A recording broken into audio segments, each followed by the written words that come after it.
皆さんこんにちは、関口まやです。いつもご覧いただきありがとうございます。今日はこちらの作品を作っていきます。それでは始めましょう。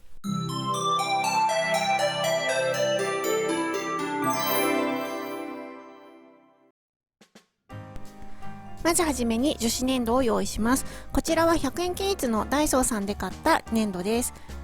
粘土を黄土色の絵の具で着色してこねます。着色できたら手のひらで転がして丸玉を作り、さらに手のひらで転がして棒状を作ります。棒状ができたら指先で形を整えながら箱型を作ります。さらに歯ブラシを押し当てながら形を整えていきます。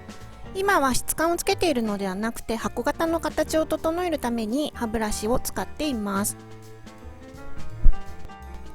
ある程度形ができたらば指先でエッジを整えていきます。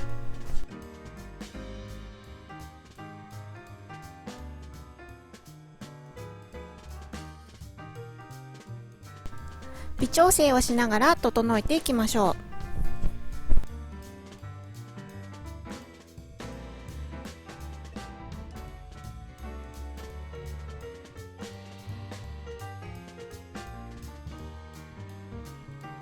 次に茶色に着色した粘土をプレス機で棒状に伸ばして平らに潰します。こちらはプレス機という粘土を平らに伸ばすための道具ですが、もし持っていない場合は定規などでも代用することが可能です。平らに伸ばした粘土を少し広げて、先ほど作ったカステラの生地を上に乗せます。余分な部分はカッターでカットしましょ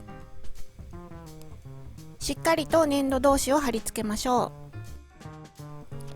別の茶色の粘土を棒状に伸ばして平らに伸ばします。平らに伸ばしたら先ほどと同じようにカステラの生地に貼り付けて、余分な部分はカッターでカットします。今度は歯ブラシを使って生地に質感をつけていきます。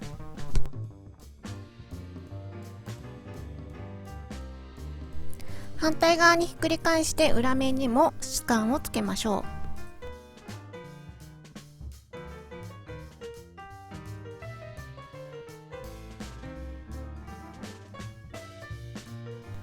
カッターで端を切り落とします。次に断面に歯ブラシで質感をつけていきます。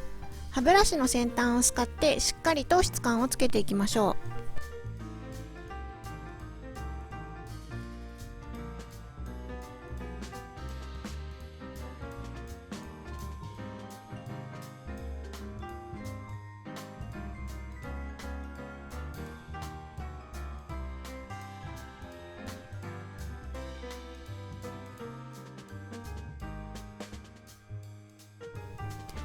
爪楊枝を刺しながら穴の大きさに変化をつけて気泡を作っていきます。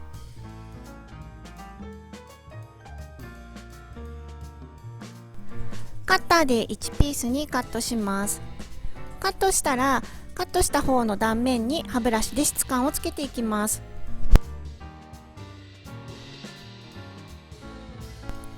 その際に両端が歪んでいる場合はカッターで切り落としましょう。全体に歯ブラシを使いながら形を整えます。乾燥させたらカステラの出来上がりです。